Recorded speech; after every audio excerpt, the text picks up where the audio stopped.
Seen come up a few times on social media is that people wondering whether there are any emergency shelters open, even though it doesn't seem really like anyone will need them.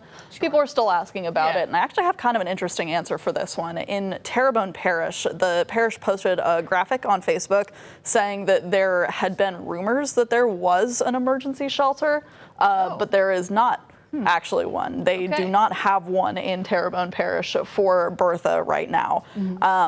But oddly enough, even though there are no emergency shelters in Terrebonne Parish, or from what I could tell, any other coastal parishes, there is one in New Orleans. It's at the Rosenwald Recreation Center.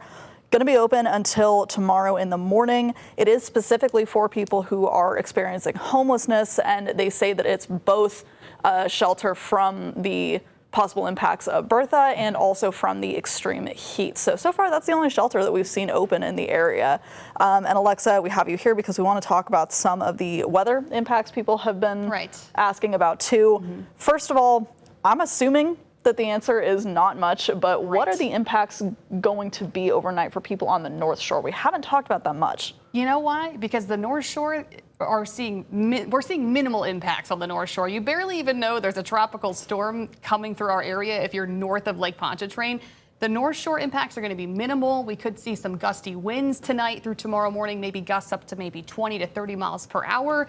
We could see some passing showers. There's still that chance we could see some minor coastal flooding along Lake Pontchartrain, though, especially as we get more of a south wind tonight into tomorrow morning. There's a coastal flood advisory for Lake Pontchartrain for St. Tammany Parish, into Tangipahoa Parish, and that includes into the river parishes. Also closer to Slidell, so eastern St. Tammany, there's a coastal flood warning, a little bit higher of a chance we could see some coastal flooding. So we may see some coastal flooding concerns of 1 to 2 feet above normal going into tomorrow morning, because we get high tide tomorrow morning, so we could get those low-lying roads along the North Shore lakefront that could have some standing water on them, which could create some minor nuisance, traveling concerns going into tomorrow morning, but it's nothing significant.